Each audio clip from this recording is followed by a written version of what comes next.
wabarakatuh. Perkenalkan, nama saya Retno Unggul. Saya dari 11 FPLA. Di sini saya akan membacakan laporan praktik kerja saya yang berjudul pembuatan surat keputusan menggunakan aplikasi Microsoft Word. Terima kasih. Laporan praktik lapangan pembuatan surat keputusan menggunakan aplikasi Microsoft Word Dinas Pendidikan Pemuda dan Olahraga Kota Pariaman. Disusun oleh Retno Unggul. Sekolah Menengah Kejuruan Negeri 3 Pariaman. Program keahlian Teknik Komputer dan Informatika. Kompetensi keahlian rekayasa perangkat lunak tahun pelajaran 2020-2021. Halaman pengesahan laporan ini telah disetujui dan disahkan oleh pembimbing sekolah DM Guswara Eskom, Kepala Program Keahlian Ezati Sudri. Kata pengantar, dengan mengucapkan syukur atas rahmat Tuhan Yang Maha Esa yang senantiasa melimpahkan berkah, rahmat, taufik, serta hidayahnya sehingga penulis dapat menyelesaikan laporan praktik kerja lapangan di Dinas Pendidikan Pemuda dan Olahraga Kota Pariaman. Laporan ini dibuat berdasarkan kegiatan-kegiatan yang dilaksanakan siswa selama berada di dunia industri. Laporan ini disusun sebagai pertanggungjawaban selama PKL dan berfungsi sebagai acuan dalam 7 ujian yang dilaksanakan setelah siswa melaksanakan praktik di dunia industri. Pelaksanaan PKL dapat berjalan lancar karena adanya dukungan kerjasama yang baik dari berbagai pihak. Pada kesempatan kali ini, penulis mengucapkan banyak terima kasih kepada Bapak Dr. Andes Rafuddin MPDT selaku Kepala Sekolah SMK Negeri 3 Pariaman, Ibu Ezati Sudri Eskom selaku Ketua Program Keahlian Rekayasa Perangkat Lunak, Bapak Ade M. Guswara Eskom selaku Guru Pembimbing selama pelaksanaan praktik kerja industri, Bapak Dr. Andes Kanderi MM selaku Kepala Dinas di Dinas Pendidikan Pemuda dan Olahraga Kota Pariaman, Dewan Guru Dewan Guru atas bimbingannya selama penulisan belajar di SMK Negeri 3 Pariaman, dan seluruh karyawan SMK Negeri 3 Pariaman dan teman-teman yang membantu sehingga terselesainya laporan praktik kerja lapangan ini. Penulis menyadari akan kekurangan-kekurangan dalam pembuatan laporan ini yang harus dibenahi. Oleh karena itu, penulis mengharapkan masukan kritik dan saran yang bersifat membangun guna sempurnanya laporan ini. Akhir kata, penulis mohon maaf atas segala kesalahan dan kekurangan. Semoga laporan praktik kerja lapangan ini dapat bermanfaat bagi semua pihak. Pariaman, 8 Mei 2021. Retno Unggul. Selanjutnya, daftar isi. Halaman, judul, halaman pengesahan, kata pengantar, daftar isi, daftar gambar, bab 1 pendahuluan, latar belakang, tujuan praktik lapangan, manfaat praktik lapangan. Bab 2 pelaksanaan, gambar perusahaan, 1 sejarah dan visi misi, struktur organisasi dan tupoksi, kedudukan letak dan kedudukan. B gambar kegiatan. Bab 3 pembahasan. A alat dan bahan. B langkah kerja. C hasil kerja. Bab 4 penutup. A kesimpulan. B saran. Daftar pustaka, lampiran, kartu bimbingan, jurnal kegiatan, dokumentasi. D sertifikat. Bab 1 pendahuluan, latar belakang. Pembelajaran di SMK dirancang dengan pendekatan berbasis pada kompetensi, pendekatan berbasis pada produksi, dan pendekatan berbasis di dunia kerja. Pembelajaran berbasis pada kompetensi adalah pembelajaran yang ditekankan untuk membekali kompetensi secara tuntas kepada peserta didik yang mencakup aspek sikap, attitude, pengetahuan, dan keterampilan atau skill. Pembelajaran berbasis produksi adalah pembelajaran yang ditekankan pada pemerolehan hasil belajar berupa barang jadi atau jasa sesuai dengan standar dunia industri atau dunia usaha. Sedangkan pembelajaran berbasis dunia kerja mengarahkan peserta didik dapat meningkatkan kompetensinya melalui dunia kerja. Pembelajaran dunia kerja ini, peserta didik harus melakukan kegiatan pembelajaran sesuai dengan persyaratan kompetensi yang dibutuhkan oleh dunia kerja. Pada dasarnya, praktik kerja lapangan atau PKL adalah model penyelenggaraan pendidikan yang memadukan secara utuh dan terintegrasi kegiatan belajar siswa di sekolah dalam proses penguasaan keahlian kejuruan melalui bekerja langsung di lapangan kerja. SMK untuk mencapai relevan antara pendidikan dengan kebutuhan tenaga kerja. Setelah melaksanakan kegiatan PKL ini, diharapkan siswa dapat meningkatkan keahlian profesionalnya sehingga sesuai dengan kebutuhan tenaga kerja, dan siswa juga dapat memiliki etos kerja yang meliputi kemampuan bekerja, motivasi bekerja, inisiatif kreatif, hasil pekerjaan yang berkualitas, disiplin waktu, dan kerajinan dalam bekerja.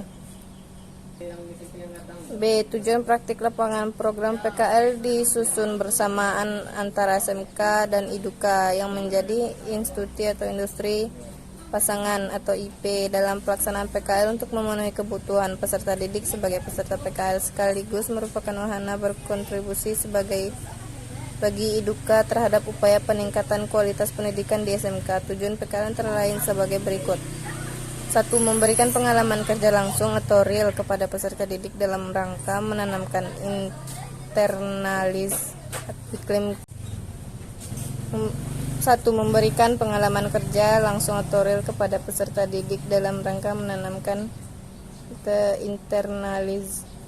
iklim kerja positif yang berorientasi pada peduli mutu proses dan hasil kerja. 2. Memberikan kesempatan kepada peserta didik untuk membangun dan mengembangkan kepribadiannya yang berkarakter sesuai dengan nilai-nilai positif yang tumbuh dan diperlukan oleh masyarakat, khususnya di dunia kerja yang ditekuni. 3. Menanamkan etos kerja yang tinggi bagi peserta didik untuk memasuki dunia kerja sesuai tuntutan pasar kerja global. 4. Memenuhi hal-hal yang belum dipenuhi di sekolah agar mencapai keutuhan standar kompetensi lulusan. 5. Mengaktualisasikan salah satu bentuk aktivitas dalam penyelenggaraan model pendidikan sistem ganda atau PSG antar SMK dan institusi pasangan yang memadukan secara sistematik program pendidikan di sekolah atau SMK dan program pelatihan penguasaan keahlian di dunia kerja atau IDUKA. C. Manfaat praktik lapangan. 1. Manfaat bagi peserta didik: A. Mengaplikasikan dan meningkatkan ilmu yang telah diperoleh di sekolah. B. Menambah wawasan mengenai dunia kerja, khususnya berupa pengalaman kerja yang real dalam rangka menanamkan iklim kerja positif yang berorientasi pada peduli mutu proses dan hasil kerja. C. Menambah dan meningkatkan kompetensi serta menambah etos kerja yang tinggi sesuai budaya industri. D. Memperkuat kemampuan produktif sesuai dengan kompetensi keahlian yang dipelajari. E. Mengembangkan kemampuan sesuai dengan bimbingan atau arahan pembimbing industri dan dapat berkontribusi kepada dunia kerja. F. Memperkuat kepribadiannya yang berkarakter sesuai dengan tuntutan nilai-nilai yang tumbuh dari budaya industri. 2. Manfaat bagi sekolah. A. Terjadinya hubungan kerjasama yang saling menguntungkan antara sekolah dengan dunia kerja. B. Meningkatkan kualitas lulusan melalui pengalaman kerja langsung selama PKL. C. Meningkatkan relevan aktivitas program sekolah melalui sinkronisasi kurikulum, proses pembelajaran, teaching factory, dan pengembangan sarana dan prasarana praktik berdasarkan hasil pengamatan di tempat PKL. D. Merealisasikan program penguatan pendidikan karakter berbasis masyarakat secara terencana dan implementatif, khususnya nilai-nilai karakter budaya industri sebagai salah satu bentuk implementasi pengaturan Presiden nomor 87 tahun 2017 tentang peningkatan pendidikan karakter. E. Meningkatkan kualitas lulusan. Bab 2. Pelaksanaan. A. Gambaran perusahaan. 1. Sejarah atau visi misi. Dinas Pendidikan Pemuda dan Olahraga Kota Pariaman adalah suatu badan atau satuan kerja yang ada di Kota Pariaman, yaitu lembaga tersendiri yang dipimpin kepala dinas dan bertanggung jawab langsung kepada Wali Kota Pariaman yang bertugas dan berfungsi sebagai pengelola bidang pendidikan dan olahraga. Sebagai lembaga tersendiri yang memiliki aset yang cukup besar. Oleh karena itu, aset yang ada di Dinas Pendidikan Pemuda dan Olahraga Kota Pariaman harus dikelola dengan pengaturan pemerintahan Kota Pariaman. Dinas Pendidikan Pemuda dan Olahraga Kota Pariaman berdiri sejalannya dengan lahirnya Kota Pariaman resmi berdiri sebagai kota otonom pada tanggal 2 Juli 2002 berdasarkan Undang-Undang Nomor 12 Tahun 2002 tentang pembentukan Kota Pariaman di Provinsi Sumatera Barat. Sebelumnya kota ini masih berstatus administratif dan menjadi bagian dari Kabupaten Padang Pariaman. Namun dengan lahirnya Kota Pariaman, kemudian Dinas Pendidikan dipecah menjadi dua, yaitu menjadi Dinas Pendidikan Kabupaten Padang Pariaman yang beralamat di Jalan Jenderal A. Ahmad Yani nomor 21 Kota Pariaman, dan Dinas Pendidikan Kota Pariaman yang beralamat di Jalan Dr. Soeharjo nomor 15 Kampung Baru Kecamatan Pariaman Tengah Kota Pariaman. Visi dan misi Dinas Pendidikan Pemuda dan Olahraga Kota Pariaman. Visi Dinas Pendidikan Pemuda dan Olahraga Pariaman. Pariaman kota wisata, perdagangan, jasa yang religius dan berbudaya. B. Misi Dinas Pendidikan Pemuda dan Olahraga Kota Pariaman. 1. Mewujudkan kehidupan masyarakat yang berbudaya dan bermasyarakat. 2. Mewujudkan kota pesisir modern. 2. Mewujudkan kota pesisir modern, dinamis, dan berwawasan lingkungan. 3. Mewujudkan pengelolaan wisata kota yang maju, religius, tertib, dan berbudaya. 4. Mewujudkan pemerintahan yang handal dan prima untuk meningkatkan kualitas pelayanan publik. 5. Memperkuat ekonomi kerakyatan yang berbasis lokal dan berbudaya masyarakat. 2. Struktur dan tupoksi. Struktur, organisasi, dan tupoksi. Kepala Dinas, Sekretaris, Subag Umum, Kesubag Keuangan, Staf, Bendahara, Kabid PNF, Kabid Pemuda dan Olahraga, Kabid Digdas, Kasih Kelembagaan, Pembinaan, Kasih Kurikulum, Kasih Supras, Kasih Pengawas, Kasih Olahraga, Kasih Sarjan, dan Kasih Tekdikdikdas. 3. Kedudukan dan letak. Gambar 2.2 Kantor Dinas Pendidikan Pemuda dan Olahraga. Dinas Pendidikan Pemuda dan Olahraga Kota Pariaman beralamat di Jalan Rohana Kudus nomor 44, Kelurahan Tarata, Kecamatan Pariaman Tengah, Kota Pariaman, Sumatera Barat. Ruang lingkup kegiatan di Dinas Pendidikan Pemuda dan Olahraga terdiri dari Dinas Pendidikan Pemuda dan Olahraga serta sekolah-sekolah di lingkungan Dinas Pendidikan Pemuda dan Olahraga. Dinas Pendidikan Pemuda dan Olahraga Kota Pariaman berdiri sejalan dengan lahirnya Kota Pariaman. Kota Pariaman resmi berdiri sebagai kota otonom pada tanggal 2 Juli 2002 berdasarkan Undang-Undang Nomor 12 Tahun 2002 tentang pembentukan Kota Pariaman di Provinsi Sumatera Barat. Sebelumnya kota ini masih berstatus kota administratif dan menjadi bagian dari Kabupaten Padang Pariaman. Namun dengan lahirnya Kota Pariaman, kemudian Dinas Pendidikan dipecah menjadi dua, yakni Dinas Pendidikan Kabupaten Padang Pariaman yang beralamat di Jalan Jenderal Ahmad Yani nomor 21 Kota Pariaman, dan Dinas Pendidikan Kota Pariaman yang beralamat di Jalan Rohana Kudus nomor 44 Kelurahan Tarata, Kecamatan Pariaman Tengah, Kota Pariaman. Dinas Dikpora Kota Pariaman berada di Pariaman Tengah yang merupakan pusat kegiatan pemerintahan Kota Pariaman. Menurut Wikipedia, Kota Pariaman terletak di pantai barat Sumatera Barat dengan ketinggian antara 2 sampai dengan 35 meter di atas permukaan laut. Dinas Dikpora Kota Pariaman seperti yang dikemukakan di atas berada 6 meter di permukaan laut. Lokasi kantor Dinas Dikpora Kota. Kantor Dinas Pendidikan Pemuda dan Olahraga Kota Pariaman atau sering Pariaman cukup strategis, yaitu dekat dengan sekolah, dinas, lembaga pemerintahan serta RSUD Kota Pariaman. RSUD Kota Pariaman berada sekitar 100 meter dari Dinas Pendidikan Dikpora Kota Pariaman. Klinik Balat berada tepat di depan kantor. Pusat pembelanjaan atau pasar tradisional dan tempat wisata pantai dapat ditempuh beberapa menit menggunakan kendaraan roda 2 dan kendaraan roda 4. Selain itu, kantor Dinas Dikpora Kota Pariaman mudah diakses dan transportasi umum mudah ditemukan.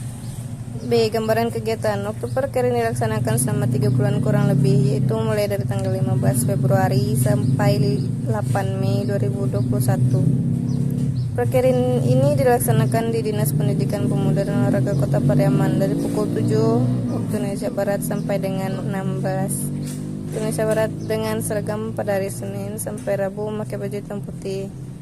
Hari Kamis memakai baju praktek sampai Jumat memakai baju olahraga atau bebas. Pada minggu pertama pada tanggal 15 Februari sampai tanggal 19 Februari saya melakukan pengenalan diri di tempat prakerin dan pendekatan diri ke pegawai yang berada di dinas. B. Setelah ditempatkan di ruangan, saya diberi tugas untuk mengadakan surat yang diterima di Dinas Pendidikan. C. Selain mengagendakan surat masuk, ada juga pemberian nomor surat keluar yang akan dikirim ke tempat yang dituju atau sekolah-sekolah. D. Pada tanggal 24 Maret 2021, Dinas Pendidikan melaksanakan vaksinasi COVID-19 yang diikuti oleh seluruh pegawai kantor Dinas Pendidikan dan seluruh guru dari TK, SD, SMP sekota Pariaman. E. Pada minggu pertama puasa, Dinas Pendidikan mengadakan buka puasa bersama seluruh pegawai kantor. F. Dan pada tanggal 21 April, Dinas Pendidikan kembali melaksanakan vaksinasi tahap kedua. Bab 3. Pembahasan. A. Alat dan bahan. 1. Alat laptop. 2. Bahan Microsoft Office. B. Langkah kerja. Langkah kerja dalam pembuatan surat keputusan menggunakan aplikasi Microsoft Word Dinas Pendidikan Pemuda dan Olahraga Kota Pariaman adalah sebagai berikut. 1. Buka aplikasi Microsoft Word pada laptop. Nomor 3.1. Membuka Microsoft Word. Klik kanan pada Microsoft Word, lalu klik open, lalu klik kiri. 2. Langkah kedua, kita atur kertas. Untuk membuat surat keputusan kepala sekolah, kita menggunakan kertas legal. Seperti pada gambar di atas. Gambar 3.2 mengatur kertas. Perlu diperhatikan jika sudah setting kertas legal, kita juga harus men-setting width, karena kalau tidak diatur akan terpotong hasilnya. 3. Langkah ketiga, kita buat kop suratnya. Anda buat dulu kop 2, mana satu diisi tulisan dan satu lagi diisi logo. Pada gambar 3.1 pembuatan kop surat, yang titiknya Anda isi dengan kabupaten. Setelah itu kita hilangkan garisnya dan sisakan garis di bawah. Cara klik Anda tambah, lalu Anda pilih border dan shading. Pada gambar 3.4 ukuran kop surat. 4. Langkah terakhir, kita masukkan isi dari SK. Di sini saya sudah ketik, jadi Anda bisa ikuti contoh. Pada gambar 3.4 surat yang sudah diketik.